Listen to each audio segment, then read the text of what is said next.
சம வேலைக்கு சம ஊதியம் என்ற கோரிக்கையை வலியுறுத்தி சென்னையில் 13வது நாளாக இடைநிலை ஆசிரியர்கள் போராட்டத்தில் ஈடுபட்டுள்ளனர். கூடுதல் தகவல்களை நமது தலைமை செய்தியாளர் விக்னேஷ் வழங்க தற்பொழுது கேட்கலாம். விக்னேஷ், வணக்கம். சொல்லுங்க, 13வது நாளாக இந்த டிபிஏ வளாகம் முன்பு இடைநிலை ஆசிரியர்கள் தொடர் போராட்டத்தில் ஈடுபட்டு வர்றாங்க. அவங்க கோரிக்கைகள் தான் என்ன? ஏன் இதனை நிறைவேற்ற திமுக அரசு காலதாமதம் செய்கிறது?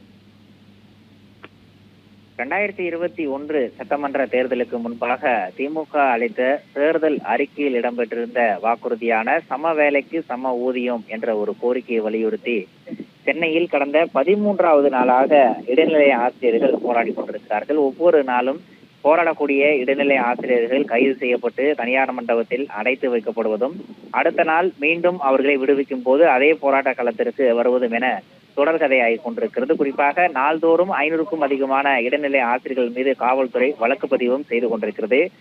பள்ளி திறந்திருக்கக்கூடிய சூழலிலும் அவர்களுடைய போராட்டம் தொடர்ந்து நடைபெற்றுக் கொண்டிருக்கிறது. இதன் மூலமாக அவருடைய கோரிக்கை எவ்வளவு வலுவானது என்பதை நம்மால் புரிந்து கொள்ள முடிகிறது. 2000ற்கு பிறகு இணைந்த ஆசிரியர்களுக்கும் அதற்கு முன்பாக இணைந்த ஆசிரியர்களுக்கும் ஊதிய முரண்பாடு என்பது பெரிய அளவில் இருப்பதாகவும், அந்த ஊதிய முரண்பாடுகளை களைந்து அனைவருக்கும் சம வேலை சம ஊதியம் என்ற ஒரு கோரிக்கையை நிறைவேற்ற வேண்டும் என்பதுதான் இவர்களுடைய பிரதான கோரிக்கையாக இருக்கிறது. இது தொடர்பாக கடந்த 4.5 ஆண்டுகளாக பல்வேறு கட்ட போராட்டங்களை முன்னெடுத்திருக்கிறார்கள். ஒவ்வொரு போராட்டத்தின் போதும் பேச்சுவார்த்தைக்கு அழைக்கக்கூடிய பள்ளிக்கல்வித்துறையும் அரசு நிர்வாகமும் தங்களுடைய கோரிக்கைகள் நிறைவேறும் என்பதோடு ஒரு குழு அமைத்து ஆராய்ந்து அறிக்கை தாக்கல் செய்த பின் அது தொடர்பான பரிந்துரைகள் அமல்படுத்தப்படும் என்ற ஒரு வாக்குறுதியையும் தொடர்ந்து வழங்கி கொண்டே இருந்தது.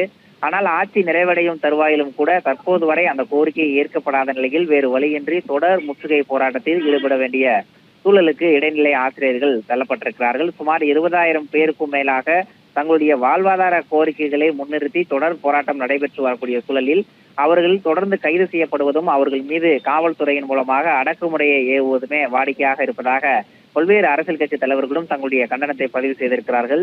அரசு விடுமுறைக்கு பிறகு, அரையாண்டு விடுமுறைக்கு பிறகு பள்ளிகள் கடந்த திங்களன்று திறக்கப்பட்டிருக்கின்றன. ஏராளமான கிராமப்புறங்களைச் சேர்ந்த அரசு பள்ளிகளில் ஆசிரியர்கள் பற்றாக்குறை ஏற்கனவே நிலவிக் கொண்டிருக்கக்கூடிய சூழலில் தற்போது இடைநிலை ஆசிரியர்களும் தொடர்ந்து இந்த போராட்டத்தில் ஈடுபட்டு கொண்டிருப்பதால் மாணவர்களுடைய கல்வித்திறனும் பாதிக்கப்பட்டிருக்கிறது.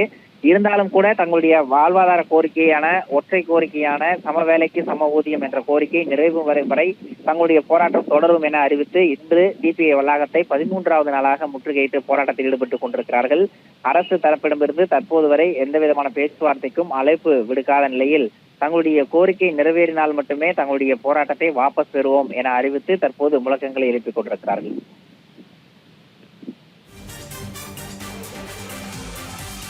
விவரங்களை வழங்கியமைக்கு நன்றி விக்னேஷ்.